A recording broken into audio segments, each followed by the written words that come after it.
Assalamualaikum warahmatullahi wabarakatuh. Bismillahirrahmanirrahim. Nahmaduka ya ghafur ya syakur. Mashalli wa sallim barik ala sayyidina maulana Muhammadin wa ala alihi wa sahbihi asma'in nama ba'du. Lailatul Qadar yang mulai tanggal 1 Ramadan. Malah ulama sedarane mulai ruwah iso wis ke ruwah wingi. Wong kula sering to Lailatul Qadar kadang mulut, kadang Dzulhijjah. Kula kan jenisnya on time. Kaya wong melarat, dene dhuwit pendak entuk THR. Nah wong marang pangeran ya sawal selo besar ya entuk napa? Lailatul Qadar. Mergo Lailatul Qadar iku malam diturunane Quran. Quran itu turun Ramadan tok apa tau Sawal to? Sawal ya tau, Dzulhijjah tau. Dzulhijjah tau. Bolak-balik al-yauma akmaltu lakum turun to bulan apa? Dzulhijjah. Kowe ku mari amatir, itu angel terus. Sing darane Lailatul Qadar iku malam diturunne Quran. Quran turune iku piro? Ya macam-macam, ra Ramadan nggih bolak. Ya, tapi ana kelas-kelas premium, ana kelas umum, kelas umum wis pokoke Ramadan. Sing ganjil dipilih salah sitok. Dadi iku pembatasan napa? Nah, Quran dhewe turun coba surat paling terkenal, ayat paling terkenal al-yauma akmaltu lakum turun tanggal piro? Tanggal 9 Arafah Dzulhijjah haji wada. Padahal tarif Lailatul Qadar apa unzila fihil Quran. Ya tapi ilmu ini mari debat biasa. Umume wong ora takok wong Gus nuzul Quran tanggal piro 17. Lailatul Qadar tanggal 21. Ya jare nuzul Quran yo pas Lailatul Qadar. Wong-wong lak muni bingungno wong. Nah aku sih ra bingung. Lha kok ora tau mikir jajal. Nuzul Quran sing resmi ning kitab-kitab tanggal piro? 17. Lailatul Qadar tanggal. Padahal Lailatul Qadar disifati apa? Malam turune Quran. Nek ora tau bingung ngono. Wah, ana kadang ngirim wong goblok, wong kok ayeme ngono. Iki ora tau mikir. Aku gumun goblok-goblok. Dadi ana ilmu paradok barang ya tenang, ya santai. Padahal ya tak bedheki ya nuzul Quran tanggal piro sing resmi cara kitab-kitab. 17 Ramadan. Lailatul Qadar sing resmi selikur nganti 29. Terus Lailatul Qadar itu wulan apa? Wulan diturunkannya Al-Qur'an. Berarti tanggal piro? Bocah dijak pinter. Ya kan inna anzalnahu fi lailatul qadar. Saya tak tahu. Nuzul Quran tanggal piro? 17. Lailatul Qadar selikur. Terus Lailatul Qadar itu malam diturunkannya Al-Quran turun tanggal 17. Berarti Lailatul Qadar tanggal ada nek ora tau kalau yo gumen be wong. Yo kok penak weh. Mulai jadi wong alim loro kang ora usah mari eskal. Ngathuk ditung bodho penak. Pokoke nuzul Quran dan biro 17. Lailatul Qadar selikur. Lha jare Lailatul Qadar pulang tujune Quran kok beda tanggal. Kan gak tau ge mikir. Alhamdulillah. Tapi kan, Lailatul Qadar aku lho. Saya guys pinter. Saya lihat bos. Gitulah berarti sekeliwat. Jadi ilmu itu kabeh bingung no kan. Ya biasa bingung. Mulane yang bodoh barokah. Barokah. Kulo cara ora dipilih pangeran nggih milih dadi wong bodho, tapi wong pangeran milih kulo dadi wong pinter dadi wis tak syukuri wae.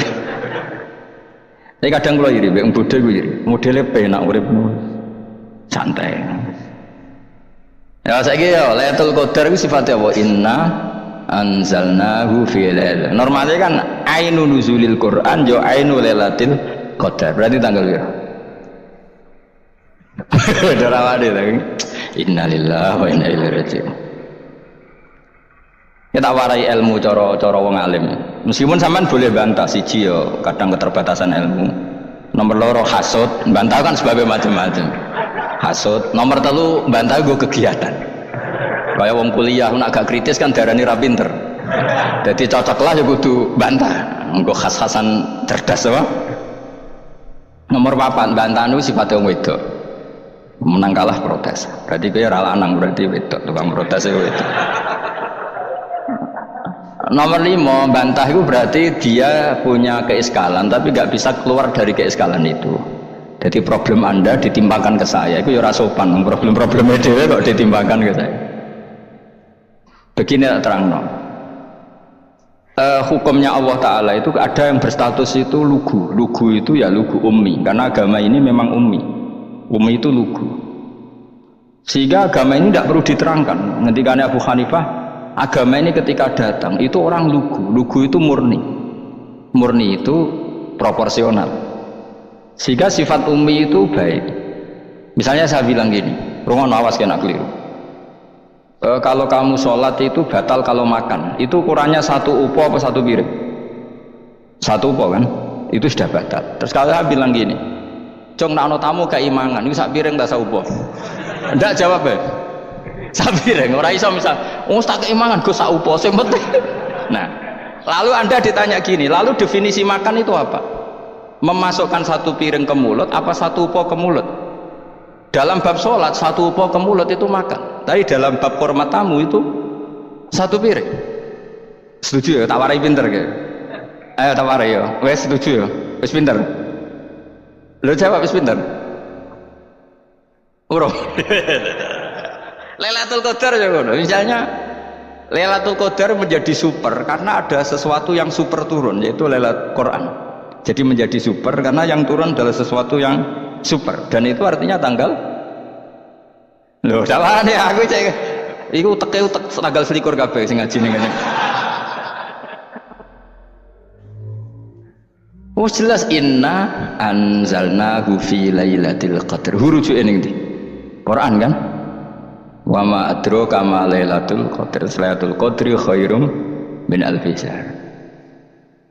Makanya Lailatul Qadar itu ya bisa saja tanggal 1 kemarin sudah kelewat. Mbok entah ini Jibril baris dada atau mungkin Saban.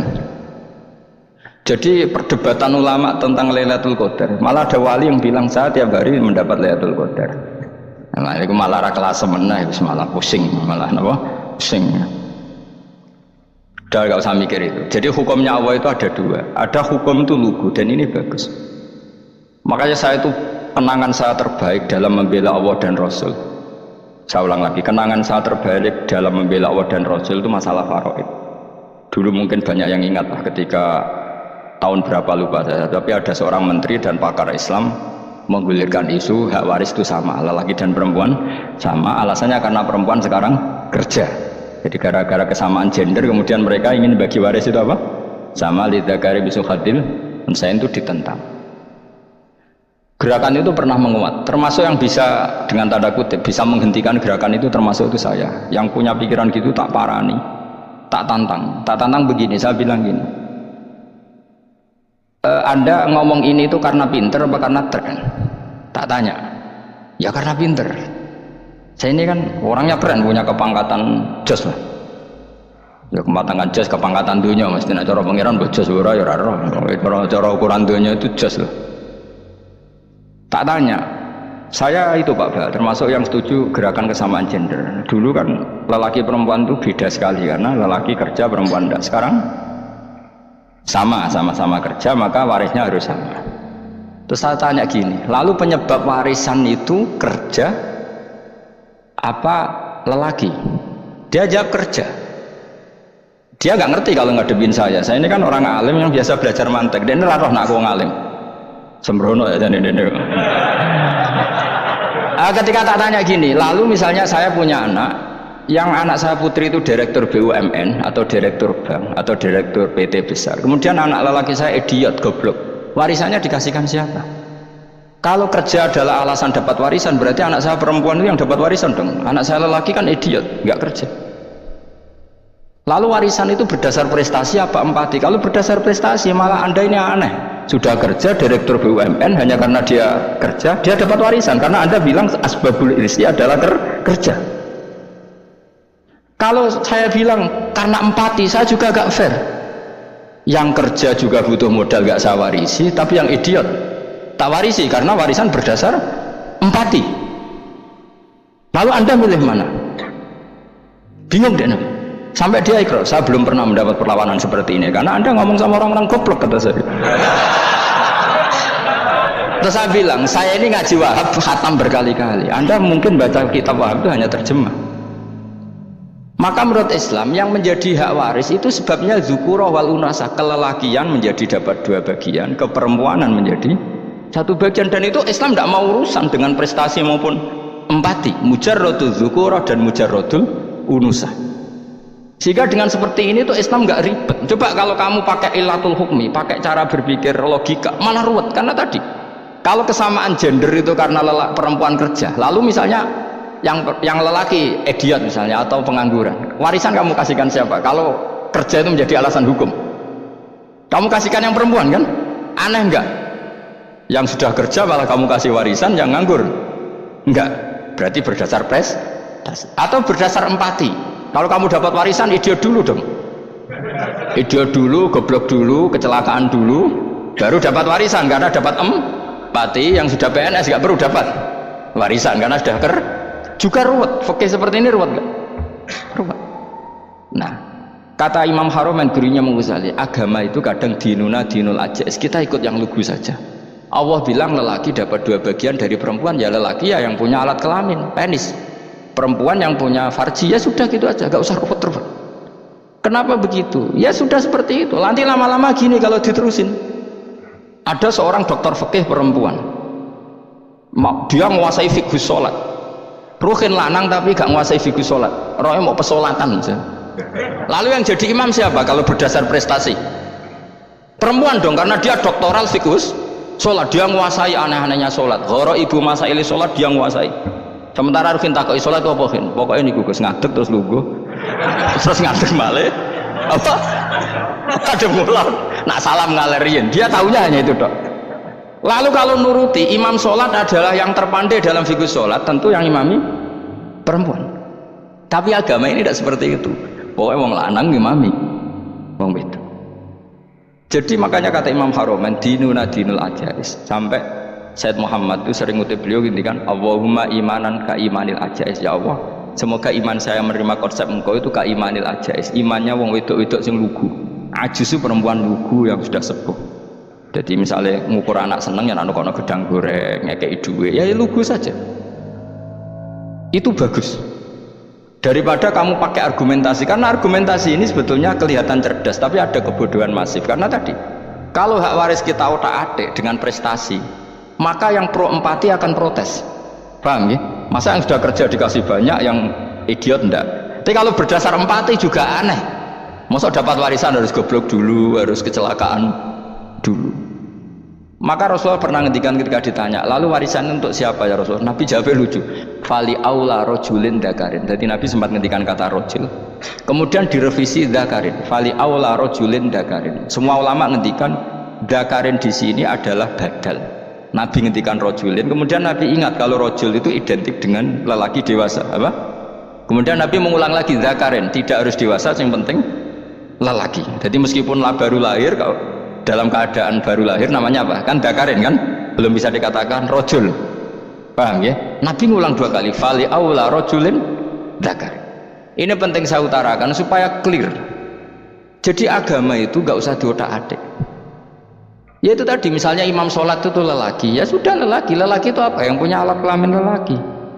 Jangan dibalik ini, yang dikatakan lelaki itu orang kuat. Jika meskipun perempuan kalau kuat, misalnya perempuan anggota poluan, lelakinya cemen, idiot, maka imamnya perempuan gitu. Karena makna lelaki adalah kuat. Ini keruwetan. Jadi agama itu tidak seperti itu. Nah sekarang kembali ke pilihan. Yang dikatakan pilihan itu orang hebat. Apa yang dipilih? Apa berdasar definisi? Apa berdasar kehendak yang milih? Loh kok mulai do pinter, tumben do pinter. Alam raya ini milik Allah, dan semua di alam raya ini milik Allah. Maka dipilih dan dipilih itu terserah yang punya, apa terserah kita, apa terserah kriteria, apa terserah definisi. Dalam konteks kita sebagai objek diambil, tentu terserah yang punya. Kemudian Allah bilang, orang-orang itu saya pilih.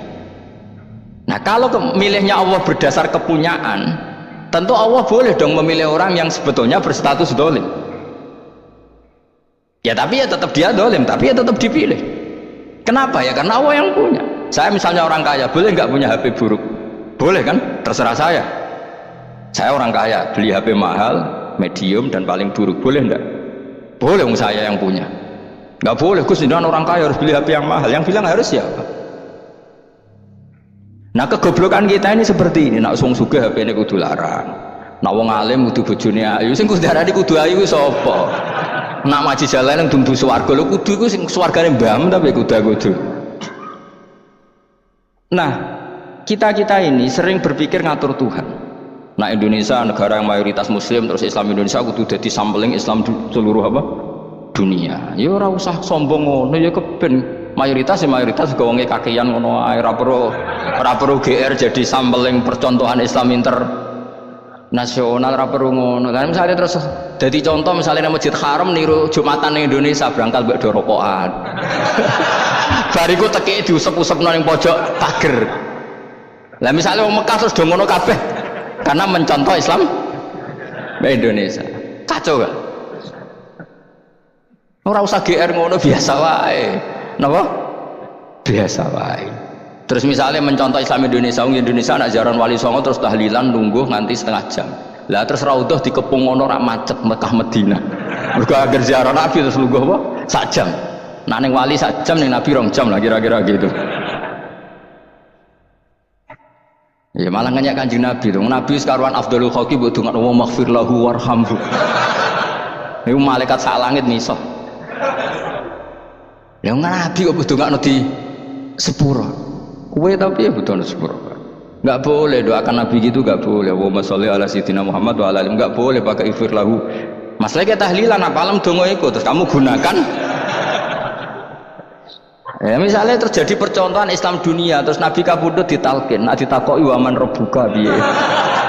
Terus Nabi warai waman nabiyuka.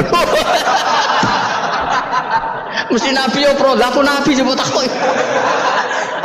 Jadi kita ini sering kumo luhur karena kita mayoritas terus jadi percontohan ora usah ngono. Paham ya napa? Ndak usah ngono, mayoritas ya mayoritas sae, tapi ora usah GR jadi apa? Percontohan internasional. Mungkin kalau masalah Islam damai ya bagus, tapi itu kan tidak hanya Indonesia. Di mana-mana yang Islam damai juga banyak dan yang tukaran juga banyak. Toh yang tukaran nggak pernah maklumatkan diri ini percontohan janda. Ya biasa saja. Saya ulang lagi ya. Maka menurut saya nggak akan benar pendapat Khawarij atau pendapat Islam yang keras bahwa orang dosa besar itu keluar dari Islam. Karena ketika Allah mengatakan kemudian aku pilihkan kitab ini tak kasihkan orang-orang yang saya pilih, itu diantara yang pertama adalah meskipun mereka sebagian tetap zalim. Artinya tetap zalim itu tidak menjadi dia keluar dari status Islam. Paham ya? Sekarang saya tanya, yang dikatakan warga Indonesia itu siapa? Ya siapapun yang bergeografis di Indonesia, lahir sebagai akte Indonesia, ya orang Indonesia.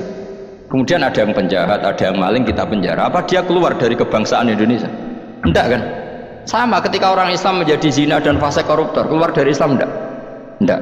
Karena Allah tetap bilang faminhum. Apa? Faminhum. Jelas ya? Wes kayak ngarah Khawarij. Kenapa? Kalau Khawarij cara berpikir itu ekstrim. Setiap dosa besar itu mengeluarkan orang dari status Islam. Oh, itu bahaya sekali.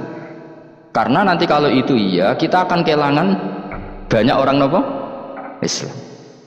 Makanya Nabi nanti ngendikan, saya berharap yang nanti masuk surga dari umatku itu separuh, 2/3. Itu kata ulama-ulama. Kalau kita pakai mazhab Khawarij, orang Islam itu tidak sampai 1/3. Karena banyak yang keluar dari Islam. Duwe keris gak Islam, duwe akeh ra Islam, nglakoni jimat gak Islam, nyekel patok gak Islam, dosa gede gak Islam, korupsi gak Islam. Terlalu banyak yang kita usir dari Islam. Lalu kita ngusir atas nama apa? Coba. Kalau atas nama Tuhan, kamu tidak Tuhan. Atas nama wakil Tuhan, Tuhan tidak pernah mewakilkan ke Anda. Orang-orang mandate. Yang kita tahu dari Quran ya ayat ini, tsumma awrasnal kitabal ladzina astafaina min ibadina. Kemudian kitab ini tak kasihkan orang-orang yang saya pilih, dan orang yang saya pilih itu faminhum zalimul li nafsi, dan sebagian dari itu adalah orang zalim, dan itu jelas bagian dari itu. Artinya keluar apa masuk? Keluar apa masuk? Masuk. Meskipun yang zalim tetap berstatus zalim, kayak warga Indonesia, ini semua warga Indonesia. Paham ya? Yang maling ya tetap warga Indonesia, meskipun ya tetap maling. Jelas ya? Betul orang itu. Makanya ahli sunnah itu pendapatnya falam nukafir mu'minan bil wisri, kita tidak akan mengkafirkan orang mukmin hanya karena melakukan dosa. Kenapa ya? Karena Allah bilang faminhum setengah sangking itu masuk bagian, dan itu luar biasanya Allah disebut istofaina, tetap orang-orang pilihan. Maka ini penting saya utarakan supaya kita ini tidak sok-sokan. Terus yang zalimul nafsi pun potensi dimaafkan sama Allah asal dia tobat, dan tobat itu sama Allah nggak ada batasnya. Malam juga kiri sampai nafas terakhir.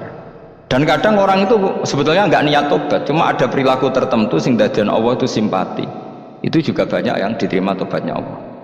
Makanya kata ulama-ulama itu, istighfar itu tidak syarat diampuni. Yang menjadi orang terampuni itu kehendak Allah. Istighfar itu bagian kecil dari syarat-syarat itu. Bisa saja orang tanpa istighfar tapi diampuni Allah. Misalnya Allah dawuh wa yaghfiru ma duna dzalika limay yasha. Itu bukan limay yastaghfir tapi limay yasha. Contoh masyhur kan, kamu pernah dengar kan, ada orang nakal itu mau misah itu ya kira-kira lonte atau apalah. Dia datang pulang ketika melihat anjing ngeleti pasir, dia berpikir ini kehausan kayak saya. Kemudian dia turun ke sungai memberi minum anjing itu, kemudian Allah memaafkan dia karena itu. Pas itu di semua hadis riwayatnya dia tidak pernah istighfar. Terlalu punya perilaku yang menjadikan dia diampun. Banyak enggak seperti itu? Banyak. Makanya wa yaghfiru ma duna dzalika liman yasha. Mayasa itu ya yang digedaki Allah. Bisa saja kalian ini sering istighfar tapi enggak dimaafkan Allah. Tapi delala punya satu perilaku yang cara Allah itu penting, kemudian dimaafkan. Kayak Saharatu Fir'aun itu dia tidak pernah istighfar, tukang sihir Fir'aun. Dia diampuni Allah, dikasih iman tuh gara-gara jadi wong Jogja. Terus ngono tok. Jadi pas mau duel adu sihir. Iku dalah dekne mendingan ya. Qalu ya Musa imma antulqiya wa imma an nakuna nahnul mulki. Monggo jenengan riyen napa kula riyen. Dadi gara-gara dekne didikan Jogja niku. Lah wong ape duel, mestinya tarung itu semakin cepat mengambil kesempatan kan semakin menang. Ini sudah jelas tarung. Ngapunten jenengan riyen napa kula. Lha iku pangeran itu simpati. Wong kok sopane ngono apa? Akhirnya Allah memberi iman gara-gara apa? Imma antulqiya wa imma an nakuna nahnul mulki. Monggo jenengan riyen. Lah Musa juga, Allah juga gak terima kalau nabinya kalah sopan. Sehingga Allah memerintahkan Musa adalah sopan. Mboten jenengan mawon. Jadi Nabi Musa qala bal alqu. Jadi Nabi Musa enggak jenengan riyen mawon. Jadi coba, itu kan unik. Dia tidak ingin diampuni Allah, tapi adalah dia punya satu perilaku yang menjadikan Allah itu simpati, yaitu kesopanan dia dengan Nabi Musa. Imma antulqiya wa imma an nakuna nahnul. Nabi Musa juga bilang qala bal alqumu go jenengan riyen mawon. Akhirnya sakit nggih nak ngoten. Makanya Fir'aun tuh mangkelnya bukan main. Ketika pertunjukan itu akhirnya kan Saharatu Fir'aun kan kalah. Setelah kalah langsung iman. Maka kata Fir'aun, ini jelas Musa itu guru kamu. Cuma pura-pura saja kamu pro saya. Lah buktinya apa? Jare buktinya tadi monggo-monggonan gitu. Makanya Fir'aun bilang innahu lakabirukumul ladzi 'allamakumus sihr. Wah, itu mesti Musa itu guru. Padahal ya gak kenal sama sekali. Cuma gara-gara monggo-monggonan tadi itu akhirnya terus pikirannya Fir'aun. Wah, mesti wis kenal suwi mau gayane tok. Mergo gara-gara monggo-monggon, monggo jenengan. Mboten, monggo jenengan. Jadi makanya sampean jangan putus asa. Makanya keliru sekali kalau kita bilang diampuni Allah nunggu istighfar. Enggak. Tentu istighfar penting, kita sepakat. Istighfar itu penting, kita sepakat. Tapi itu tidak satu cara-caranya Allah untuk orang bisa diampuni. Nabi misalnya ngendikan ana wa kafilul yatim kahateni fil jannah. Coba. Orang sering istighfar sama kafilul yatim, kira-kira surganya cepat mana? Cepat kafilul yatim meskipun enggak istighfar. Kalau istighfar terus tapi medhit ra karuan. Tak jamin pun rokok alamatnya medhit jelas nen rokok aku roh. Terus jelas al-bakhil qoribun minan nar, jelas alamatnya deket-deket situ lah, paham ya? Wis jelas as-sakhi qoribun minallah qoribun minan nas baidun minan nar. Nah al-bakhil baidun minallah baidun minal jannah qoribun minan nar. Jadi wong medhit itu ya deket-deket situ alamatnya sudah jelas deket-deket neraka.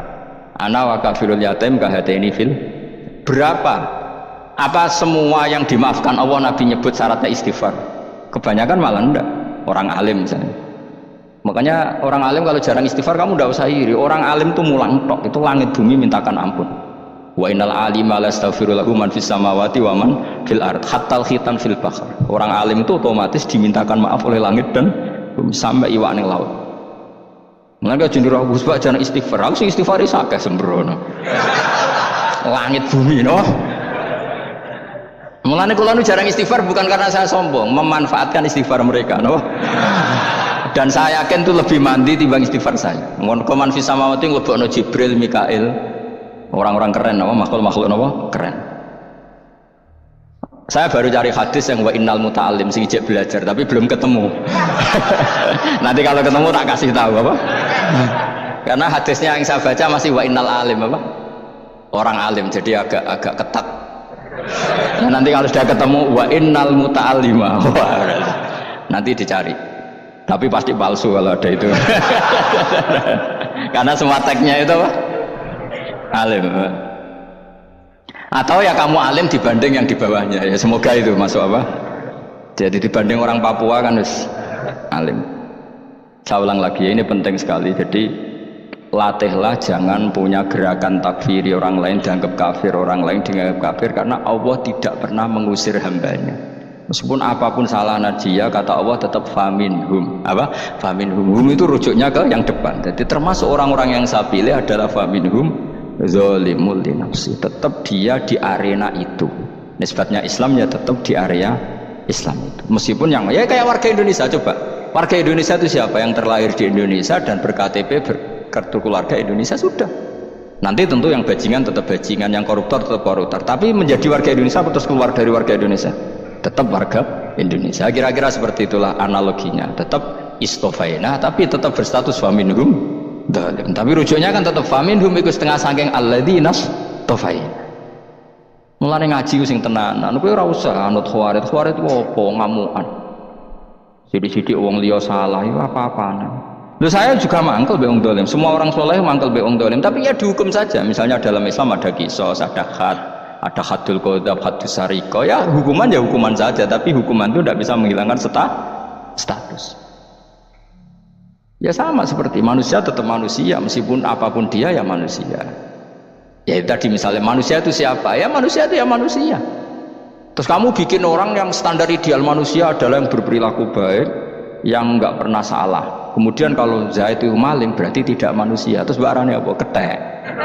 Tidak bisa. Makanya kembali lagi dinul aja. Kamu bikin definisi manusia itu tidak usah seangkuh itu. Manusia seperti ini manusia ya sudah, maling ya manusia, orang soleh ya manusia, orang sedengan ya manusia. Lelaki itu apa? Yang punya alat kelamin penis itu lelaki, titik, sudah. Sehingga nanti warisannya ya dia lelaki, sholatnya dia bergaya. Kamu tidak usah bilang gini, lelaki adalah yang cakap memimpin, yang maco, yang kuat. Jika kalau tidak seperti itu namanya perempuan. Terus kamu membolehkan yang seperti ini jadi makmumnya perempuan, imamnya perempuan sing maco. Kacau nggak kalau agama nuruti logika-logika itu? Nggak jawab aja. Kacau. Lalu lucunya sekarang banyak kecerdasan yang mengarah ke sana. Makanya agama ini jadi kacau karena sudah ada dinul ajais. Agama ini agama ummi. Ya agama ini agama ummi. Kata Allah huwallazi ba'atsa fil ummiyin. Ummiyin itu lugu itu polos. Jadi kalau orang polos misalnya gini, ini apa? Kira-kira kalau jawab orang polos ini, jam. Bagus kan jam? Jam untuk apa? Penunjuk waktu, ya sudah seperti itu. Tapi kalau orang engkek, ini itu apa jam? Itu barang murahan, bulat kan oleh jawab. Mau numpak mobil carry itu apa? Itu black melaku. Yang mobil itu Alphard. Jadi kacau. Nggak boleh agama dibawa ke sana. Apa? Agama di sana dibawa ke sana. Nah itu madzhabnya ahli sunnah apa? Wal jamaah. Ketika Rasulullah ngendikan la yu'minu ahadukum hatta yuhibba li akhi, ora kok diarti ini ora iman. Jika yang menyala itu tidak iman, tidak seperti itu cara mengartikan ahli sunnah wal jamaah. Karena status itu tidak pernah hilang. Yang hilang hanya kesempurnaannya. Paham ya? Kesempurnaan kita jadi manusia hilang karena kita maling, karena jadi koruptor. Tapi tetap kita manusia. Kesempurnaan kita sebagai orang mukmin hilang kalau kita fasik. Tapi kita tetap mukmin. Paham ya? Makanya setiap hadis gitu kata ahli sunnah la yu'minu imanan kamilan. Wis dong ya? Dong? Ya terus alhamdulillah, subhanallah. Ya udah alim semua semalam rolikur. Malam Lailatul Qadar. Aku kadang yang melok goblok aduh. Saya itu sering dididik sama bapak saya, sekumpul wong akeh kudu melok goblok harus. Makanya bapak itu kalau ada orang pidato, bapak kan juga nggak suka pidato juga, tapi ya kerso kadang-kadang, saya pun kadang-kadang kerso. Asal sing utus pernah guru, pernah sepuh kadang kerso. Nah, bapak nak pengajian diomongin balik dari bapak, malah bingung, ngomong apa wae. Coba kita dengan PD-nya bilang Lailatul Qadar itu 21 sampai berapa? 29. Lailatul Qadar. Warna itu malam Lailatul Qadar. Lalu Lailatul Qadar keren tuh karena apa? Karena nuzulul Quran. Lalu nuzulul Quran tanggal 17. Lalu Lailatul Qadar tanggal berapa? Oh, ada nih. Alhamdulillah. Tapi ini jangan jadi keiskalan yang masif, itu sudah difitnah. Coro Gus Bak, ya ora coro Gus Bak, coro Quran ngawur gitu. Sembrono. Memang aku tidak pendapat tentang Quran, ya tidak, ayatnya seperti itu. Maka yang benar, Lailatul Qadar itu kata ulama-ulama dulu, orang yang beramal soleh, ya itu sudah anggap saja dapat Lailatul Qadar. Ora ora usah ndelok isuk-isuk ndelok srengenge blerengen ta ora, nek ora blerengen berarti untuk Lailatul Qadar. Jan mendung kan blereng iki. Terus bengi angite sayup-sayup, anggere dini hari ya sayup-sayup blok-blok aneh-aneh wae. Lah nek pikir segoyo ora, berarti wong laut gak tahan untuk Lailatul Qadar, ke Segoro Kidul angine bianter. Lah nek ning Dieng ya mesti sayup. Mau angin dok gunung wis kesel tadi harus sayup-sayup.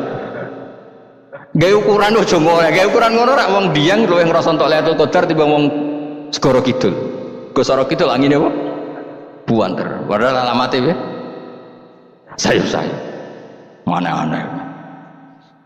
Maksudnya alamat ngono iku ora ngono, maksudnya ayat iku Kanjeng Nabi mbadhawuh ngono maksudnya ora ngono. Wes dong ya. Ayo Lailatul Qadar tanggal. Aku semeneng wong bodho. Kowe enak urip wis happy no? Happy. Ya saya ulang lagi ya. Jadi kejati dirian itu tidak bisa hilang dengan standar keidealan. Yang hilang itu standar apa? Keidealan. Misalnya kita maling, ya eman lah sebagai orang mukmin kok maling. Warga Indonesia kok kriminal tuh eman, tapi dia tetap orang Indonesia. Orang Islam tetap Islam meskipun dia fasik.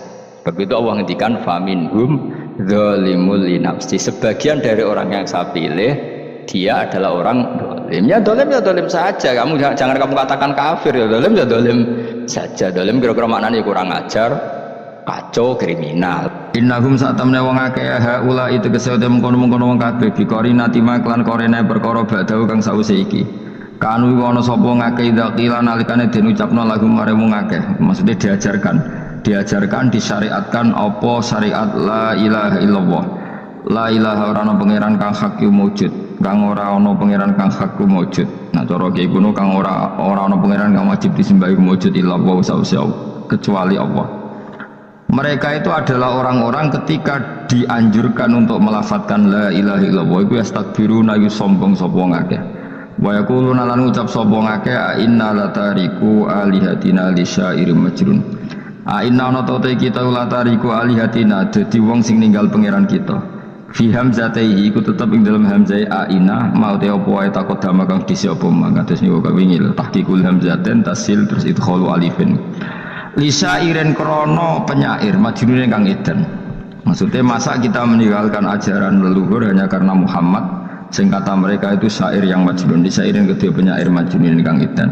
Eli ajli qoli Muhammadin tegese krono nuruti omongane Muhammad. Ini jare wong kafir. Qala ta'ala bal jaa bil haqqi wa saddaqal mursalin. Bal jaa bali teko sapa Muhammad bil haqqi kelan barang sing hak kelawan barang sing nyata utawa kelan barang sing abadi. Wa saddaqalan bener sapa Muhammad al mursalina ing wong sing diutus sedurunge Kanjeng Nabi Muhammad. Il jaina tegese ingkang teko kabeh bi iklan hak. Wa wa tahaqqu alla ilaha illallah ana pangeran kang hak wujud illallah kecuali Allah. Innakum ladaikul adabil alim. Pun kula terangaken ya terus mulai nopo wa qalu ya wailana hadza yaumuddin terus sekedap ini asyara bidzalika. Mun kula terangno kiamat iki, soal kiamat itu seru, ora usah ndelok. Nggih, kiamat itu seru, ora usah ndelok. Anjing ben kiamat itu semua orang dihisab, termasuk sampean-sampean bareng dihisab. Pertama sing dijaga jelas salat. Jadi kalau masalah ibadah mahdoh itu salat, nah masalah sosial itu asal tidak saling bunuh. Terus kalau terangkan ya, terus ngendikane Rasulullah sallallahu alaihi wasallam ngendikane la yazalul mar'u fi fushatin min dini malam yusib daman haraman. Bapak malah ya. La yazalul mar'u fi fushatin min dini malam yusib daman haraman. Seseorang itu boleh serilek-rileknya dalam beragama asal dia tidak punya masa lalu mengalirkan darah yang terhormat. Gamane cara Jawa ora tau mateni wong, ora tau mateni wong, ora tau mateni wong mukmin utawa ora oleh mateni wong sing muahad atau mustaman. Ya ada aturannya lah. Jadi kalau sampean urip ora tau mateni wong iku wis secara beragama iku rileks karena fifus satin mintin. Nah tentu mateni itu ada banyak sebab, diantaranya fatwa yang ekstrim, sehingga ulama dulu itu senang guyon sampai keterusan saiki. Jadi kabeh wong alim hasil sering guyon karena memang menghindari omongan penting. Kenapa? Karena sekali omongan penting ini kadang yu'addi ilal fatwa kita kotul, takutnya fatwa itu ekstrim, kemudian saling apa? Saling bunuh. Sehingga masyhur itu ada pepatah bahwa statement ulama atau kolamul ulama, penanya ulama itu ahaddu minas sayf, lebih tajam ketimbang apa? Pedang, karena bisa menimbulkan macam-macam. Sehingga dulu banyak ulama kalau bab jinayat itu sudah tidak mau baca bab jinayat. Jinayat itu karena ya takutnya fatwanya itu ekstrim. Ada beda zaman Nabi itu kan enak ya, sehingga Nabi mesti bener ya. Musuhnya Abu Jahal CS mesti salah ya. Tukaran saiki wis gak seru. Tukaran mek kowe repot. Masih aku musuh sampean iki soalnya bener sampean. Wong ora tau urip ora tau seneng mbok musuhi piye ngono dadi. Kan gak penak. Jajal misalnya kiai tukaran mek santri, wong mesti kan normalnya bela kiai ini, mergo luwih alim luwih bener. Tapi kan cara pandang lha iya sing bener kok mau ngalah kan. Iso wae sing disalahno pangeran iku sing saiki wong tua tukaran mbek anak, kira-kira wong nyalahno sapa? Nyalahno orang tuane apa anake? Cara kowe dadi hakim. Wong tua kok wani anak, kualat to model jaga lucu. Dene kan anak kok wani wong. Tapi wong tua kok wani anak, wong tua model opo? Terus anak wani wong tua ya anak model opo? Ya model milenial model. Tapi potensinya itu sama-sama salah. Sehingga ulama itu mulai dulu itu menghindari ngedikan penting itu menghindari karena ya tadi takut fatwa itu. Saya ulang lagi ya, jadi seseorang itu selonggar-longgarnya dalam beragama asal tidak pernah membunuh darah yang seharusnya tidak terbunuh. Terus kalau masalah ibadah itu Allah ngambilnya sholat, awwalu ma yuhasabu bil mar'u as-sholat. Pertama yang dihisab itu sholat. Jika sholatnya lolos, maka hisab yang lainnya ringan. Jempol ngoten. Terus ada hisab-hisab yang di kula waca mungkin sampean iso ngantisipasi hisab. Nah, jadi la tazulu qadama Adam atau qadama ibni Adam yaumal qiyamah hatta yus'ala an arba'in. Pertama ditanyakan dari sifat mudanya, dihabiskan untuk apa, umurnya untuk apa, hartanya dari mana, setelah mendapat untuk apa. Terus wa an ilmihi madza amila bihi, terakhir setelah mendapat ilmu itu apa yang dia perbuat. Mana ada orang tua ilmu tidak ditakoki oleh pangeran dong ora apa takoki. Ilmu bisa nglakoni, mboten gadah ilmu ya Gusti. Terus serepet dunya mboten gadah dunya. Lha opo ning dunya nggih ngentosi mati sing pun aman napa? Sebab itu orang fakir itu masuk surga lebih cepat timbang orang kaya kacek 500 tahun ketakoki. Dia apa mboten gadah napa-napa. So ngaji mboten. Jadi gak perlu pertanggungjawaban mereka napa? Sekacau. Nah, sementing kalau terang ngeten ya. Iki penting rungokno. Mahsyar iku maknane iku nggon giringan. Terus kiai kuno maknane bayangno nggon mahsyar iku maknane tempat dihalonya semua manusia. Terus mauqif itu tempat diberhentikan, napa? Tempat diberhentikan. Terus di situ Anda innahum mas'ulun, mereka semuanya ditanya, dihisab. Semuanya dihisab. Terus ngendikane Kanjeng Nabi, hasibu anfusakum qabla an tuhasabu. Menghisablah diri kamu sekarang sebelum kalian semua dihisab. Sehingga potensi kita ini umat Islam utamanya sing tahu ngaji-ngaji ini, sampean semua dihisab ini kemungkinannya kecil. Karena ketika kowe ning donya sampean sedanten iki kan biasa wis donga Rabbana zalamna anfusana. Jadi ya Allah, saya ini benar-benar mendolimi diri kita sendiri. Karena tujuannya hisab itu taubah. Taubah itu mempermalukan mereka di depan umum.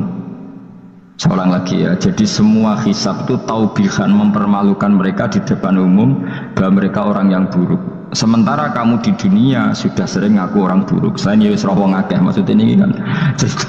Jadi kayak ngakuin apa Rabbana zalamna anfusana. Sehingga ngendikane Kanjeng Nabi sebuti hasibu anfusakum qabla antu hasabu, menghisaplah diri kamu sendiri sebelum nanti kamu benar-benar dihisap. Sehingga umatnya Rasulullah itu kemungkinan kena hisap itu kecil sekali karena tadi sudah terbiasa menghisap dirinya sendiri. Apalagi kita, kata Rasulullah, saya dikasih hadiah yang para nabi sebelum saya enggak dikasih hadiah itu. Apa itu? 5 hal itu. Di antaranya apa? Kata Rasulullah, wa utitu khawatima suratil Baqarah. Saya dikasih terakhirnya surat Baqarah. Di surat Baqarah itu umatnya Nabi dapat bonus dan ini luar biasa, yaitu ayat Rabbana la tu'akhidna in nasina wa akhtana. Ya Allah, jangan hisab kami, jangan beri sanksi kami, jangan azab kami kalau suatu saat kita lupa atau salah. Nah, SP nak kue urung salah, padahal mesti salah. Rai-rai ini gak mesti salah. Wes gaya perjanjian mbek pangeran Gusti. Dalam perjanjian nggih apa? Setiap saat saya salah langsung sepuro. Mohon mboten usah istighfar malih pun niki pun. Terus deal soalnya deal ini. Nah itu ngendikane Kanjeng Nabi senyum-senyum senenge ra karuan. Dan setiap itu dibaca oleh umatku, Allah sudah jawab qala na'am. Jadi Rabbana la tu'akhidna inna sina aw akhtana. Terus qala Allah menjawab na'am. Terus Rabbana wala tahmil alaina isron kama hamaltahu alal ladzina min qablina. Nabi Muhammad jawab apa? Allah menjawab na'am. Sampai terakhir wa'fu anna, Allah jawab na'am. Kemudian para kiai itu punya kiat supaya umatnya itu hafal itu. Terus jadi bahan tahlil itu masalah ya.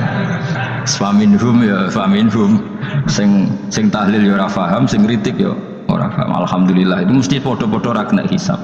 Mergo podo-podo ora napa paham. Jadi ora ono barokah kaya goblok wis barokah tenan.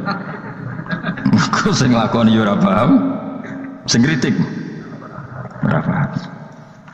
Jadi kalimat yang di akhir surat Baqarah itu adalah termasuk hadiahnya Rasulullah yang tidak diberikan pada Nabi sebelumnya. Ini apa ini? Utitu khawatima suratil Baqarah. Saya dikasih akhir surat Baqarah. Gini ku setiap doanya umat Nabi Allah jawab napa? Na'am. Jadi ya Allah, la tu'akhidna, jangan kasih sanksi kita inna sina au akhtana. Allah jawab na'am. Itu satu. Terus kedua, umatnya Nabi itu kalau dosa itu tidak perlu prosedurnya harus istighfar. Banyak amalan yang menjadikan diampuni. Misalnya kafaratul majlis itu lafadznya agak istighfar. Subhanakallahumma bihamdik misalnya. Dan banyaklah imatatul adza anit thoriq. Misalnya Nabi pernah cerita ada seseorang yang nakal, kemudian gara-gara menyingkirkan duri di jalan yang ganggu orang lewat, kemudian Allah memaafkan. Ada yang dimaafkan karena ngombeni anjing, macam-macam. Kemudian ngombeni santri, macam-macam. Sehingga potensi kita dimaafkan itu tinggi sekali karena ada sekian amal yang itu menjadi sebab ridhanya Allah Ta'ala. Malah kalau dalam dunia wali itu ada seorang wali mau ngarang kitab, kemudian tintanya itu diminum lalat, dia membiarkan tinta itu sampai lalatnya sampai kenyang, kemudian gara-gara itu dimaafkan oleh Allah Subhanahu wa Ta'ala. Banyak sekali. Sehingga potensi kita dimaafkan tinggi. Terus turu sudah ada orang rasani wong enggak macam-macam. Wiku ya insyaallah disepuro pangeran. Dadi ana wali mergo kakean turu. Ditakoki, "Kenapa kowe kok turu wong wali? Mboten siap roh donya, Gusti." "Kenapa? Donya wis rusak tok, patok mboten roh Gusti." Lah iku ya mari swarga no. Ya swargane wong turu ya kira-kira tok. Tapi jadi umat Nabi itu luar biasa. Makanya saya yang heran nih, kalau ada orang alim bikin gerakan terlalu tenanan itu keliru, biasa mawon. Turu ku ya ibadah, wae agar gak zina, gak maling, wae agar gak nglakoni dosa gedhe ini sanggep ae napa? Ibadah. Karena tadi Rabbana la tu'akhidna in nasina wa akhtana. Terus Allah jawab nah. Sehingga kiai-kiai itu takut orang itu lupa, terus dimodifikasi sedemikian rupa jadi wiridan. Tapi alhamdulillah kok banyak yang kritik. Jadi ya biar seimbang no. Seimbang apa alam demokrasi. Jadi kalau lagi kecewa mbek sing kritik, mergo insyaallah rapati paham masalah usul ini. Karena satu-satunya cara supaya orang paham itu pancen ya dijak latihan bareng-bareng. Gak ngono malah ra paham blas. Ya tapi tadi ya semua itu resiko. Zaman Nabi Sugeng ana ibadah sunat dilakoni terus Nabi yo duka, kuwatire dianggap wajib. Tapi nek ora dilakoni blas Nabi yo duka, wong sunat ora tau dilakoni. Jadi sudah alhamdulillah sekarang ana sing ngritik, ana sing setuju biar seimbang no. Wong padha ora paham wae no. Padha ngono. Padahal makna ayat itu luar biasa. Rabbana la tu'akhidna in nasina wa akhtana. Terus kedua, Rabbana wala tahmil alaina isron kama hamaltahu alal ladina min qablina. Ya Allah, jangan beri beban kami sebagaimana Engkau memberi beban kepada orang sebelum kami. Dulu itu kalau ada orang yang salah, itu harus dibunuh oleh orang yang tidak salah. Liyaqtulal bari'u minkum al mujrima. Supaya yang tidak salah membunuh yang salah. Sehingga ketika umatnya Nabi Musa menyembah anak sapi ijel itu, apa kata Allah? Fatubu ila bari'ikum faqtulu anfusakum. Kamu syaratnya tobat harus saling membunuh, yaitu orang yang terbebas dari dosa itu membunuh yang tidak dosa. Masyhur itu. Terus Allah mengirimkan mendung yang pekat terus gelap. Ketika gelap itu yang al-bari yang enggak dosa mengeksekusi yang dosa. Sekarang kan enggak, paling takam KPK berarti penjara mulai suka sisa korupsi jaga. Jadi penak lah pokoknya zaman akhir itu penak. Pemenang saya KPK ini mulai disoal jadi aman akhirnya. Sebuah sing bener di saja nih ya sing bener ya pangeran. Misalnya rasa KPK lah nak takwa ya rasa korupsi. Kalau KPK dilemahkan nanti yang korupsi marah. Lah masalah orang KPK lah nak di pangeran kan ya aman karena korupsi. Kowe aneh-aneh wae. Kowe wong mukmin kok bakas ngono. Kowe sementing iku nek kowe wedi pangeran kan ra usah polisi, ra usah KPK, wis tetep ra usah dosa wong wedine mbek pangeran. Nah, kecuali ra usah pangeran ateis, iku masalah. Ya, tapi kan omongan ini gak populer, padahal bener. Nah, aneh. Jadi karena pemimpin ini terbebas korupsi, nak ono KPK, urip makmur, nak ono menteri kemakmuran. Pokoknya kuabe gue bukan gantung no pejabat negara. Mengenai tahu hitam jeblok, sak jeblok. Misalnya rasa sejahtera, saya menteri sosial harusnya gini-gini. Gue no korupsi salah KPK, gue no ono keamanan salah polisi. Senengannya nyalah no. Gue sekali-kali nggak gue tahu hit. Nah ono adab itu mergo dosa yang sudah kelewat. Ya tapi kan gak mungkin ngomong bernegara gitu. Tapi atas nama iman bahasa kita seperti itu. Kalau atas nama bernegara emang kita butuh polisi, butuh tentara, butuh KPK. Tapi atas nama iman ya tadi kalau kita diberi sanksi Allah itu rata-rata dari bima qaddamat yadaka itu pasti ada salah yang pernah Anda lakukan. Ya tapi sudahlah ini zaman sudah seperti ini. Sangat ada tunggu mewong akeh. Kalau terang kembali masalah hisab ya. Hasibu anfusakum qabla antu hasabu. Kamu menghisablah diri kamu sebelum kamu dihisab. Misalnya saya sebagai ulama, tentu hisab terberat saya itu kitmanul ilmi, menyembunyikan apa? Ilmu.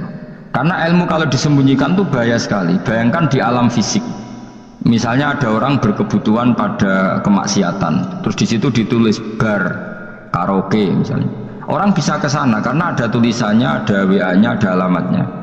Kemudian ketika Anda bisa Fathul Qorib, tidak ada tulisannya.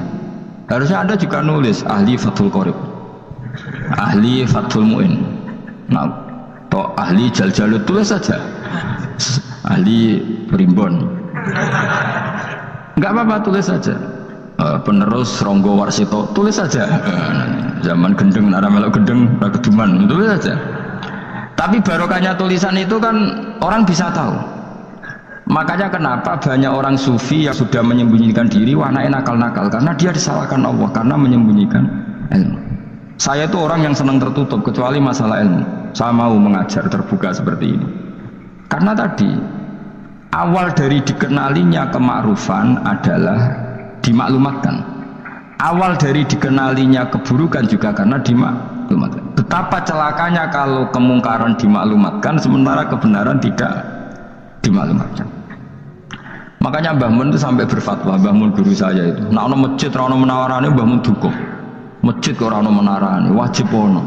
Dulu saya iskal, kenapa menara jadi wajib? Tapi setelah saya tambah angan-angan, secara fikih jelas tidak wajib. Tapi coba bayangkan, misalnya ada bar lampunya tinggi, orang dari jauh tahu itu bar, sehingga kalau mau maksiat misalnya ingin ke sana.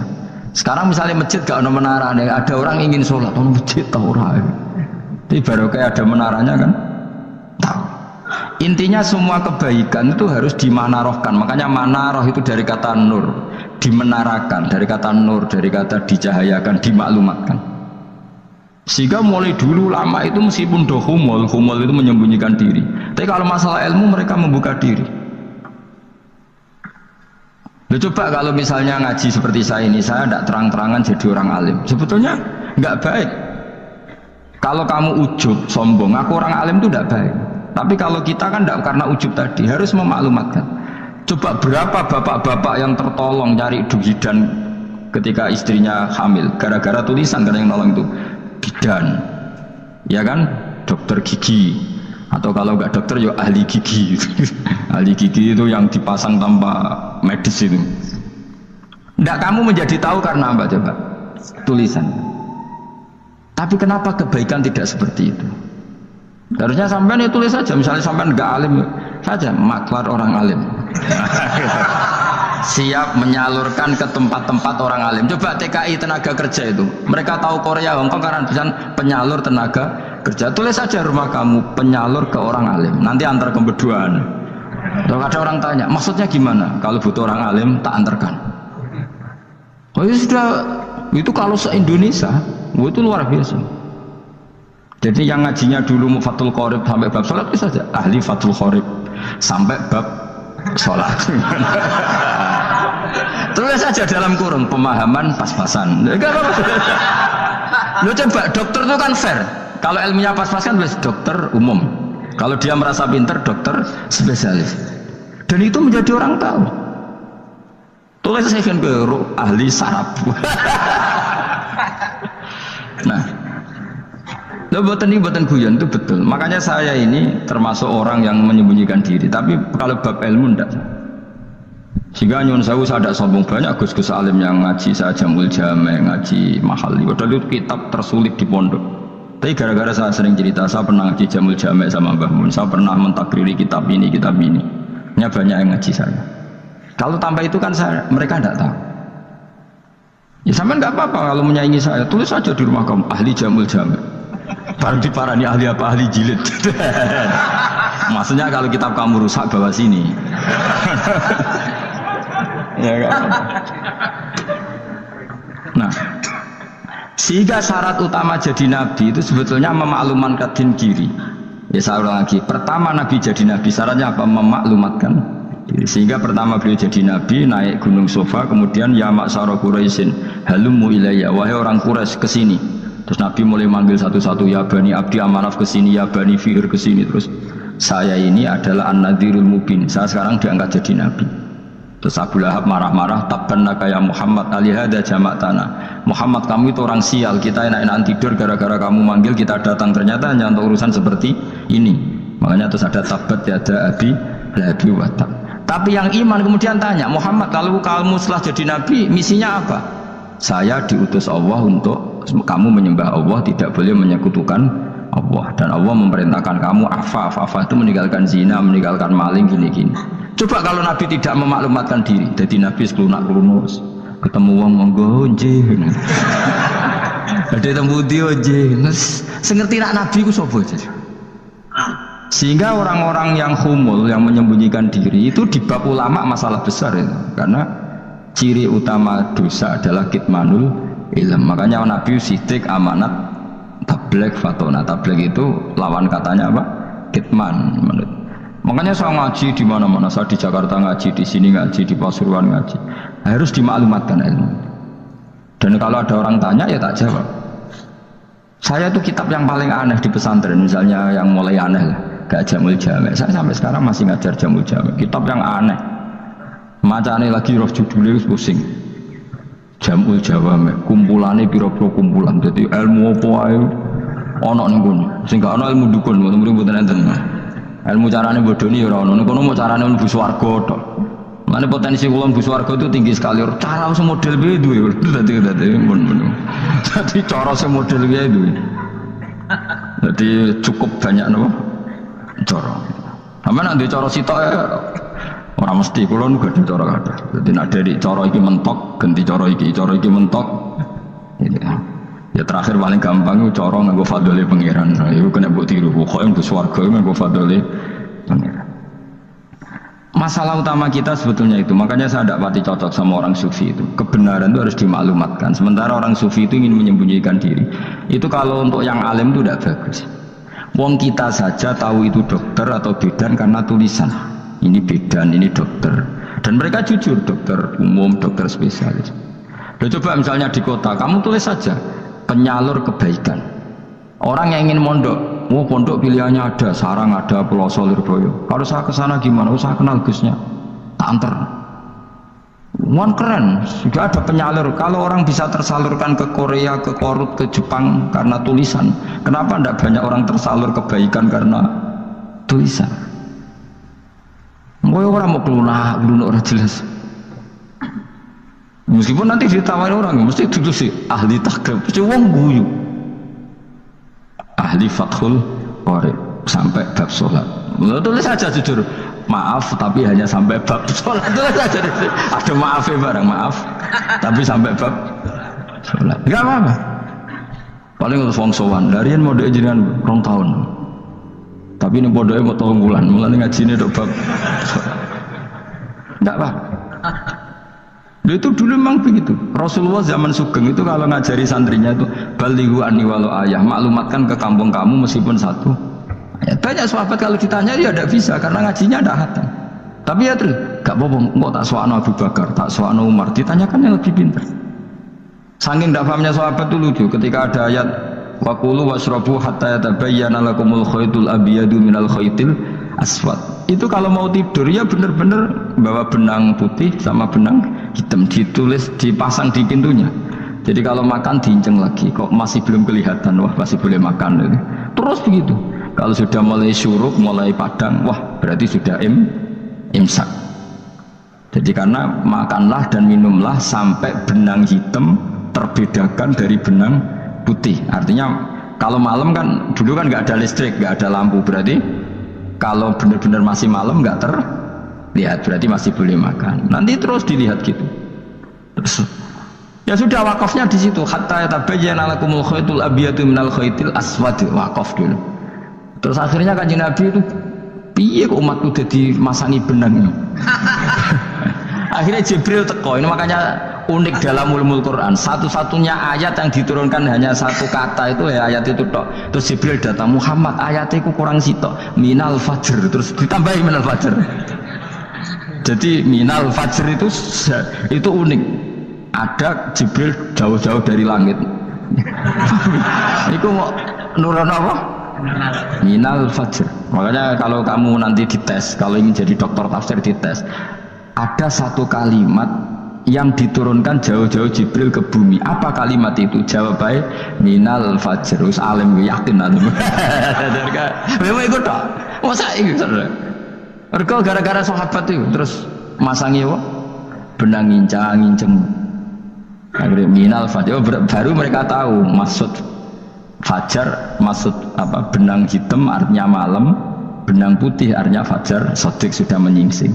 Semenjak itu sudah ada benang-benangan karena jadi orang-orang ngono maksudnya cek kurang sithik gitu terus turun apa minal fajar ya. Jadi nanti kalau sampai latihan tes jadi dokter apa tafsir, ayat mana yang diturunkan hanya 1 kalimat atau 1 kata jawab apa minal fajar, lolos langsung dokter.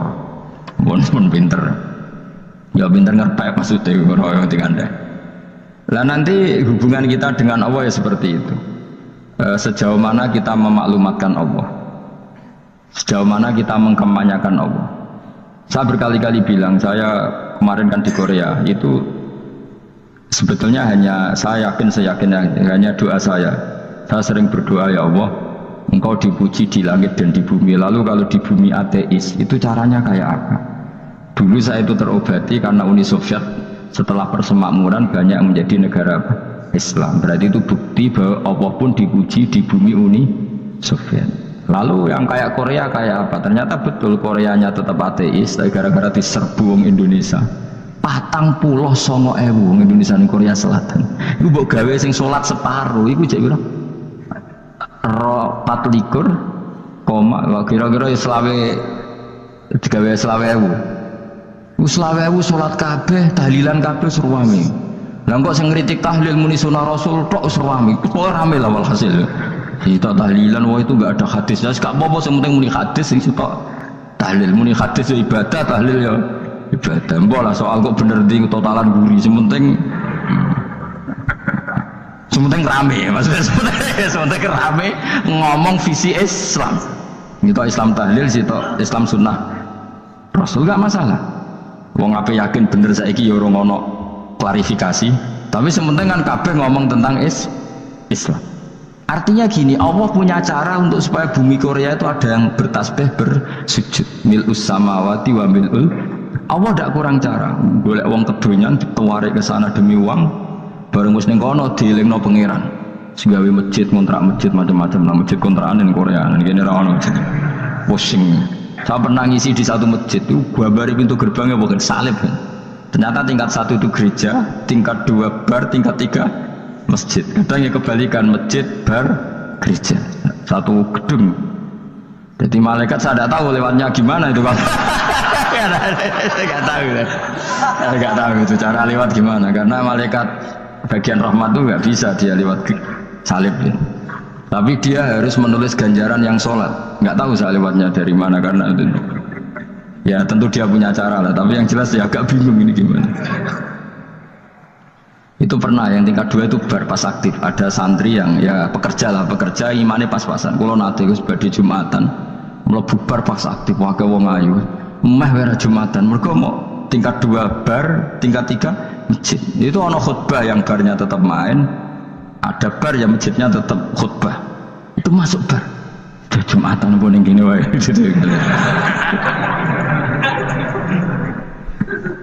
Akhirnya ya di situ beberapa menit terus ada komat Jumatan. Dosa ta Gus ini? Ya aku muni. Ya sebelum Jumatan gua apik. Wong mesti dilakoni kok takok dosa ta Gus. Oh raimu kadung lakoni kok takok. Artinya gini, Allah punya cara untuk menyebarkan Islam di Korea. Sama seperti Allah punya cara untuk menyebarkan Islam apa? Di Indonesia. Dulu orang Gujarat, Punjab, ya sejarah ini menurut saya ya tetap sebagiannya benar. Meskipun tidak seluruhnya benarnya. Sejarah Islam masuk Indonesia rata-rata orang kan menulis pedagang Gujarat, India ke Indonesia dagang karena mereka mukmin akhirnya juga menyebarkan apa? Islam. Tapi itu jelas nyata. Meskipun tidak semuanya seperti itu, karena ada yang dibawa Yusuf Baros itu yang muridnya Sayyidina Ali. Terus juga ada yang dibawa beberapa habaib dari Yaman langsung ke Indonesia, kayak yang di daerah Tuban itu kan langsung habib-habib dari Samarkand langsung ke mana? Tuban. Makanya saya bilang sejarah itu semuanya benar, karena memang variasi masuknya Islam di Indonesia itu banyak. Jadi itu nggak masalah. Sampai niru sing kedonyan mawon sing luwih gampang napa? Lho nggih to, kayak Jakarta itu kan kota kayak gitu, baru kayak wong kedonyan orang ke Jakarta semua. Gara-gara tahu mondok pedotan tadi ahli Fathul Qorib tadi yang sampai bab sholat, terus bikin masjid. Iku coba takoki faraid terang ora iso kan. Pemene takoki muamalah terang ora iso, tapi nak trimo carane sholat sing batal apa ngentut roh. Ilmune roh nak nganti bab iku jek roh. Sing batal sholat apa jek roh ngentut nyekel wong wedok jek roh. Tapi bocah aja takoki sing detail apa? Cara mengenali kiblat dengan hisab yauma rasdil kiblat itu serang arah iso atau nganggo komputer itu loh nganggo jam nganggo kompas padahal ono ilmune yauma rasdil apa kiblat di bulan tertentu hari tertentu itu nanti matahari tepat di atas Ka'bah serang arah iso nak dong niku serang arah iso. Ya saya ulang lagi ya, jadi kesalahan kita adalah kebenaran itu kita sembunyikan. Padahal awal dikenalnya Islam itu lewat i'lam, fasda bima tu'maru, kebenaran harus dimaklumat. Tapi problemnya Islam Indonesia tuh kadang humul tuh bangga, nggak dikenal orang itu bangga gini-gini. Oke lah, kalau yang nggak, saya sendiri ya suka humul, sampai sekarang saya suka humul, saya sampai sekarang nggak suka tamu. Bukan karena benci tamu, ribet. Maksud saya kalau sowan kiai yang ngaji saja, rasa sowan, ribet. Ya lucu kan, seneng Gus Bak jare wong alim, terus senengnya mau sowan tok ngaji ra gelem piye karepe. Wong kok aneh. Iku berarti kalau karo kowe seneng dokter, di konsultasi obat ra gelem tak ngajak jagungan. Dok, jenengan tiyang pundi? Jenengan manggen dalem mriki mulai tahun pinten? Lah ya kowe takok dokter kemalan, mesti nek kowe takok laram apa, obate apa kok malah kenalan. Pindah Jogja tahun pinten, Dok? Dan jenengan kawin mriki tahun pinten? Lha jari Gus Bae wong alim kok sowan ngono. Jenengan kelahiran tahun pinten, Gus? Zaman dinosaurus. Wong alim kok takoki lahir iki piye karepe? Sesuk tak gak takok pisan matiku kapan to. Coba betapa naifnya kita kalau kita suka dokter, terus kemudian kamu takok, Dok, kelahiran tahun pinten jenengan? Aneh kan? Nak kowe seneng dokter mergo mau konsultasi berobat ya ngomong saja apa yang kamu butuhkan. Aku seneng wong alim yang ngaji titik. Nah kowe misalnya seneng artis, ndelok konser artisnya takok kelahiran tahun piro. Gak penting, penting artis ayu mbok delok seneng wis sudah gitu aja. Ora wong alim yang ngono ngaji seneng. Yang kadang wong Jawa lucu, seneng wong alim sowan terus takok-takok. Waneh, iku dudu obat ngono, yakin. Maksudnya gue sing profesional, maksudnya sing rontok bener sidik lah, jadi wong coba bener nemen-nemen gak mungkin, wis pokoknya bener sidik-sidik. Makanya kemarin ngaji apa Nasaihul Ibad kan gitu, mujalah satu ulama artinya apa? Fi majlisil ilm, ketika ngaji. Ora kok mujalah satu ulama utawa sowan matekno wong ngene terjodoh. Kulo termasuk kiai yang kampanye ini. Soalnya termasuk kiai terkenal tapi sing tamu kulo rapati kathah. Kuwi jaga masyaallah tenan wis. Muga-muga rodok tobat sithik-sithik maksudnya. Maksudnya ya sudah lah. Ya tadi hubungan wong alim ya sudah ngaji. Kalau hubungan sama dokter ya tanya konsultasi apa? Medis. Kan lebih enak. Hubungan mbek dukun wis takok wis mbah niki menyangking pundi. Kok jenengan dermemel nglafadzno apa sing kalimate sing jelas kena apa nak dermemel mandi nak jelas kok ora mandi ku piye takono aku ya guru pun mbek dukun wong kalimate ra jelas kok mandi nak jelas gak mandi kok nak jelas kita bodoh ini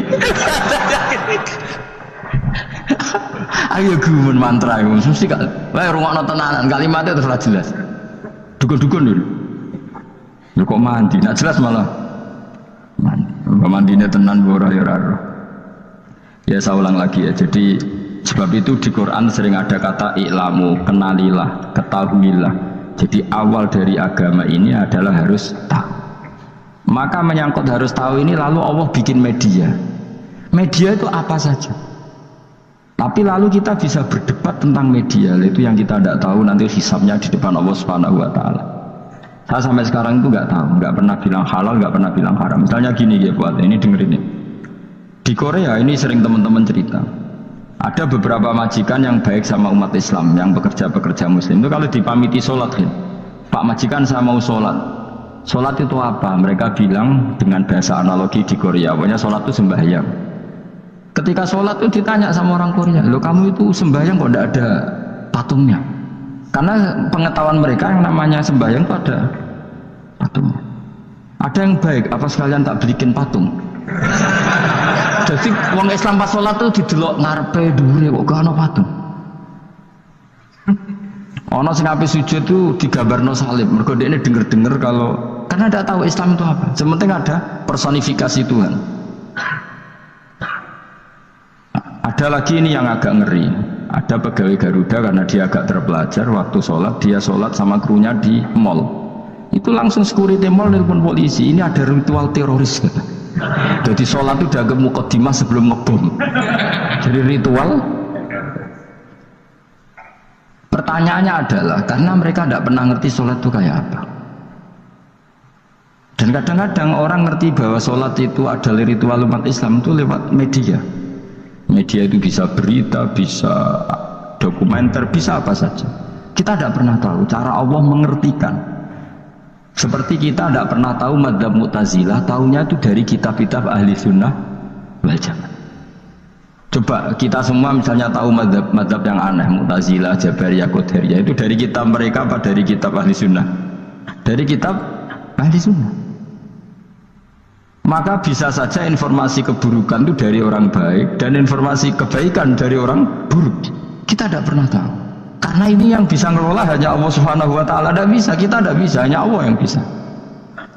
Maka perdebatan Ahmad bin Hambal dengan Haris al-Muhasibi itu seperti itu.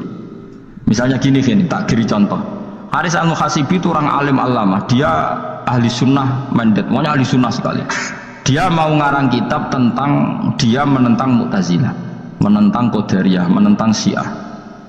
Terus setelah mau ngarang kitab, ditanya sama Imam Ahmad, ya Haris, kalau kamu ngeritik Mu'tazilah, awalnya gimana caranya kalau ngarang kitab?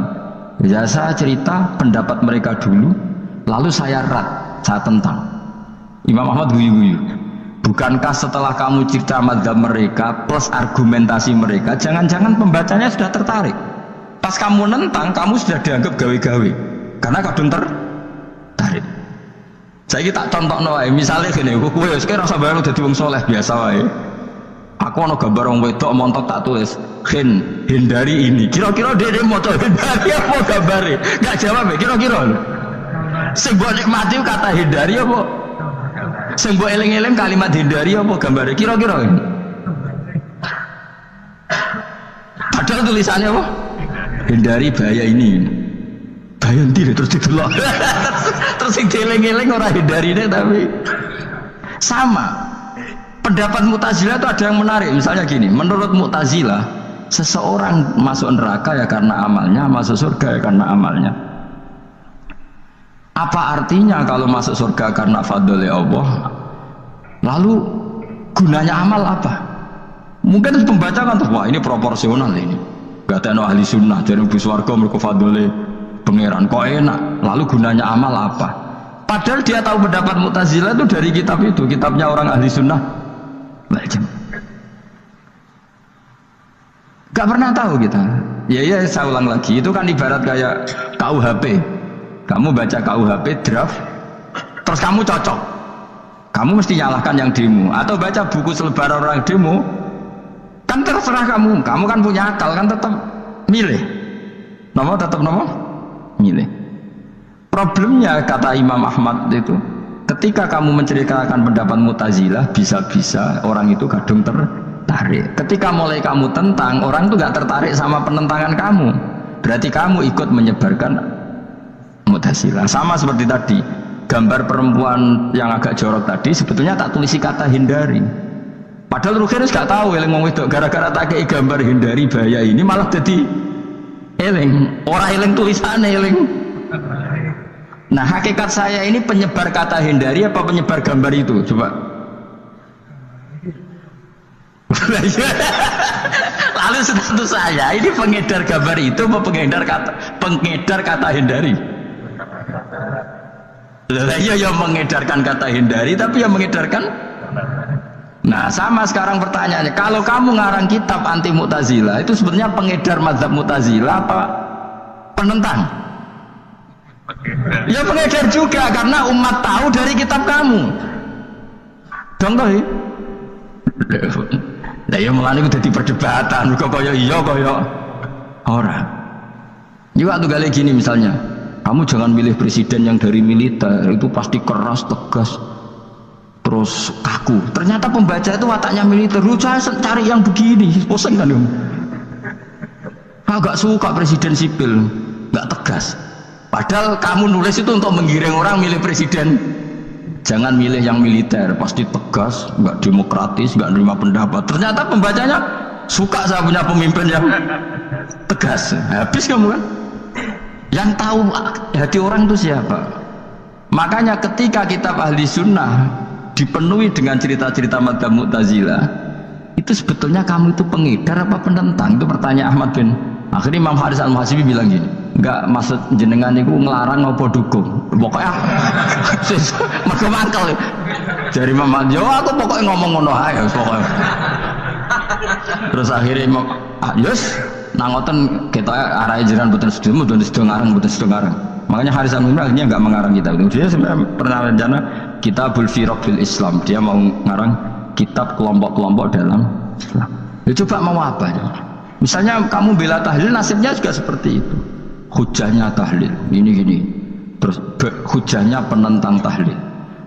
Yang bisa mengendalikan pikiran pembaca siapa? Ternyata dia tertarik sama pikiran penentang. Lucunya yang menceritakan kamu, pengagum tahlil. Kan tidak pernah tahu. Mana nak dari ceritanya Mbah Mun itu lucu. Mbah Mun itu mondok Lirboyo. Itu di Bandar Kidul akeh wong ayu. Itu dulu babanya Mbah Mun itu ada yang suka orang sana sampai nikah orang sana juga pulang ke sarang. Itu diantara mbah-mbahnya Mbah Mun. Suka perempuan sana terus nikah sana nggak pernah pulang ke sarang. Nah, Mbah Mun itu lahir dari adiknya, pokoknya dari keluarga, dari saudara yang nggak pernah pulang dari Bandar. Diwasiati Mun nak mondok ujug gemandulan di Bandar Kidul. Akeh wong ayu. Akhirnya malah penasaran. Justru kalimat itu yang menjadikan maksudnya aku ajune nganti sepiro kok nganti mbahku katut kan malah akhirnya penasaran. Lare kata Mbah Mun tak angen-angen bener Imam Ahmad bin Hambal. Maksudnya itu kalimat itu macam ribet. Kalimat itu ribet banget. Coba milih mana coba? Jong ojo geman moro pasar opo lah nang daerah kono. Ono opo? Bahaya kan? Gara-gara kamu melafatkan itu malah orang penasaran. Di sana ada bareng delok ning kono ya nak terus mulai tak ora. Nah, makanya pertanyaannya, pengarang buku juga kena hisab karena sebetulnya apa yang dia tentang orang lain menjadi tahu karena ceritanya dia. Coba kamu ngarang kitab saja yang anti Syiah atau anti Mu'tazilah atau anti Murji'ah atau anti otoritarian, mesti pembaca itu nggak bisa kamu kendalikan. Nah, itu juga rawan hisab, makanya berat. Pokoknya walatus aluna yauma idzin anin naim, semua itu nanti dimintai tanggung jawab oleh Allah Subhanahu wa Ta'ala. Begini ya, ini cerita ya, sebenarnya saya di sini tuh lama sekali sama Profesor Zaini. Saya mau curhat tentang seni ya, seni memaknai Quran. Ada ulama yang cari aman, jadi kalau nafsir Yasin, Alif Lam Mim ya wallahu a'lam. Dan itu bagus karena ya siapa yang nggak tahu kalau wallahu a'lam.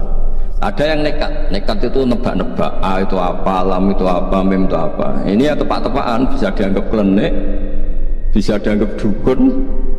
Tapi dari sekian tafsir itu saya cenderung ngikuti teori umum bahwa andaikan Anda orang Indonesia, kalau mau menjelaskan anak-anak, ini saya beri penjelasan A sampai Z, ABCD gitu.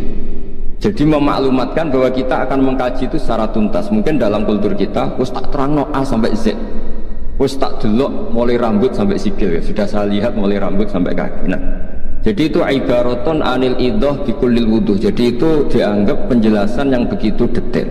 Sehingga Alif Lam Mim itu ya dianggap kayak pokoknya Quran ini menjelaskan ABCD. Itu mukhatabnya, itu pasti paham maksudnya demikian. Terus kedua menyangkut apakah yang dihentikan Allah, yang difirmankan Allah itu mewakili atau kuliah itu mewakili totalitas. Misalnya begini, kalau kita nikah sama perempuan, misalnya namanya Sri gitu, bisa saja punya adik namanya Dwi atau punya mbak namanya Dwi. Lama-lama kadang misalnya kita nyesal sebagai manusia, kok cantik adiknya itu, atau cantik mbaknya itu. Kemudian Islam melarang wa antasma'u binal ukhtaini, kamu tidak boleh menikahi dua bersaudara secara langsung. Tapi itu pun kalau kamu anggap sebagai panduan hukum itu bahaya, karena melahirkan pertanyaan gimana kalau ponakan dan buliknya. Jadi kita nikahi istri, buliknya masih cantik, terus kita nikahi juga, boleh enggak? Sebab itu zaman Rasulullah SAW ketika baca ayat wa antasma'u binal ukhtain, zaman itu Nabi menambahkan juga kamu enggak boleh nikahi perempuan plus buliknya. Sehingga wa antasma'u binal ukhtain itu dianggap ibaratun an hurmatil jam'i binal mahromen, itu dianggap pelarangan menikahi dua perempuan yang ada unsur apa? Mahram. Lalu pertanyaannya, kenapa Allah hanya menyebut dua saudara? Karena yang potensi masih sama-sama cantik ini dua saudara. Jadi Allah tidak perlu melarang wa antasma'u binal mar'ati wa jaddatiha. Karena kalau itu kan orang-orang agak waras kan kira-kira gitu. Masa tertarik cucunya karena umur 17 juga tertarik mbahnya yang 80 tahun. Kira-kira ndak usah dilarang juga nggak kepikiran kan gitu. Tapi kalau saudara kan kepikiran. Makanya banyak kalau mbaknya mati, wong Jawa itu ngeduni, mbaknya meninggal terus nikah adiknya. Kadang adiknya meninggal juga nikah adiknya lagi. Itu kalau orang tuanya masih nekat bisa habis anaknya. Saya pernah punya teman tuh mbaknya dinikahi mati, nikahi lagi adiknya mati. Lu adik ketika mau dinikahkan lagi, saya tantang itu habis anak kamu kalau gitu. Nah, sehingga kita yang nekuni fikih itu tahu antasma'u binal ukhtan itu bukan harus ukhtan. Dan makanya terus ulama mengingatkan bahayanya berpegangan Quran nggak didampingi ulama, karena nanti akan bilang yang diharamkan Quran itu al-jam'u binal ukhtan, hanya mengumpulkan dua saudara, berarti sama bule bude boleh sama mbah boleh, itu bahaya sekali. Karena memang zaman itu Nabi hanya menambahkan wala binal mar'ati wa ammatiha wala binal mar'ati wa kholatiha, juga nggak boleh menikahi perempuan plus bule baik dari bapak maupun bule dari apa? Ibu. Nabi zaman itu tidak menambahkan wala binal mar'ati wa jaddatiha, karena dikira itu normalnya orang pasti tidak kepikiran nikah perempuan plus mbahnya, karena umurnya pasti terpaut jauh. Kemudian ada lagi misteri tafsir yang pasti ulama itu beda. Misalnya begini, dalam cerita-cerita karomatul aulia, dan kita yang nekuni ilmu itu kita percaya lah. Soal yang nggak percaya ya monggo, ini karena tidak tek Quran dan hadis.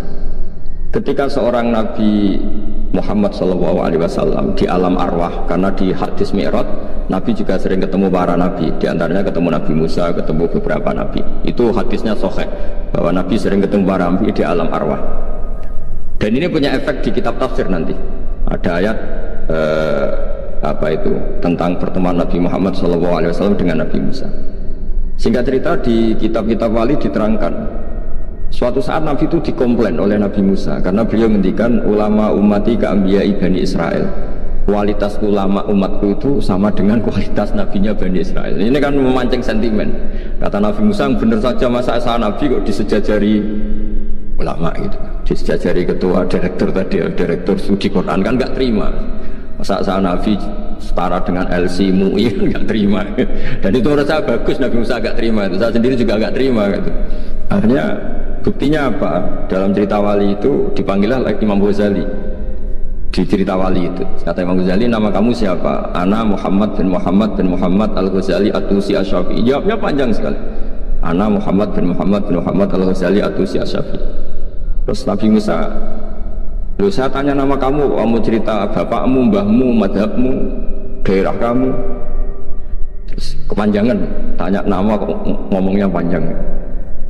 Kata Nabi Musa, kata Imam Ghazali, Anda juga gitu di depan Allah yang hanya tanya wa ma tilka biyaminika ya Musa, Anda jawabnya kepanjangan, qala ya asaya atawakkau 'alaiha wa husyubiya ala ghanami wa liya fiha ma'aribu ukhra.